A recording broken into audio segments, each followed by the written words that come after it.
मुझे भी बहुत सारे लोग कमेंट करते हैं कि आपका काम है, आप घर में जो है आप खाना बनाएँ, अपने घर वालों के लिए खाना बनाएँ। तो मैं किसी से बहस नहीं करना चाहती, लेकिन मैं बस ये बता रही हूँ कि इस तरह की जो लोग बातें करते हैं ना, उनकी बातों पे ध्यान ना दें और अपने काम से काम रखें।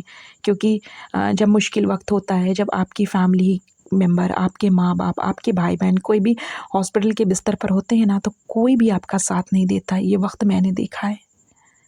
सिर्फ़ दुआ ही थी और दुआ को सिर्फ़ नहीं कहेंगे, दुआ ही थी जिसने हम लोगों को इस मुश्किल से निकाला था। वरना डॉक्टर तो टेस्ट पे टेस्ट, टेस्ट पे टेस्ट करवाए जा रहे थे, समझ ही नहीं आ रहा था।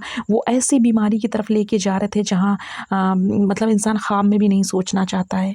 और कोई रिश्तेदार, कोई नातेदार, कोई नहीं, आप फ़ोन कोई काम नहीं आता है। आप फ़ोन की तरफ देखते रहेंगे कि काश किसी का फ़ोन आ जाए, कोई मुझसे पूछ ले कि कोई पैसे-वैसे की तो ज़रूरत नहीं है। सारे रिश्तेदार चूहे के बिल में छुप जाएँगे। आप इंतज़ार करते रहेंगे हॉस्पिटल के गेट पे खड़े होके कि शायद हमसे कोई मिलने चले आए, लेकिन कोई नहीं आएगा, कोई नहीं सुन अगर आपके पास पैसा भरा पड़ा है तब तो ठीक है, लेकिन अगर आप गरीब हैं ना, तो कोई नहीं आएगा।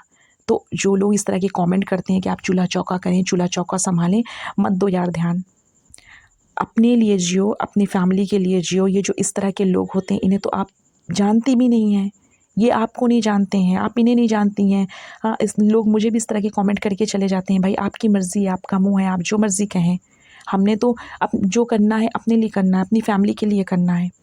और ज़िंदगी में इस लायक तो कम से कम अपने आप को बनाओ कि देखो, मौत को कोई नहीं टाल सकता है।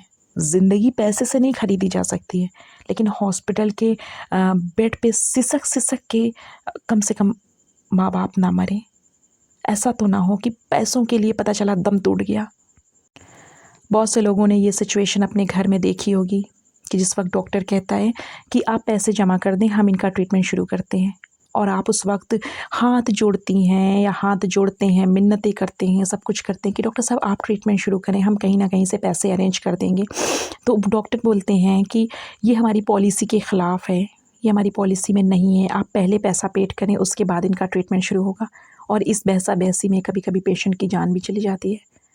तो लोगों की परवाह ना करें, गलत तरीके से नहीं, जायज़ तरीके से, लीगल तरीके से कम से कम पैसा इतना तो कमाएँ कि अपने माँ-बाप को ये हॉस्पिटल के बेड के लिए हॉस्पिटल की फ़ीस के लिए आपको जो है धक्का ना खाना पड़े और आपके माँ-बाप एड़िया घिस-घिस के ना मर जाएँ। देखो, उस मौत को तो कोई नहीं टाल सकता है, लेकिन जब तक ज़िंदगी है, बेहतर ज़िंदगी दे सकें।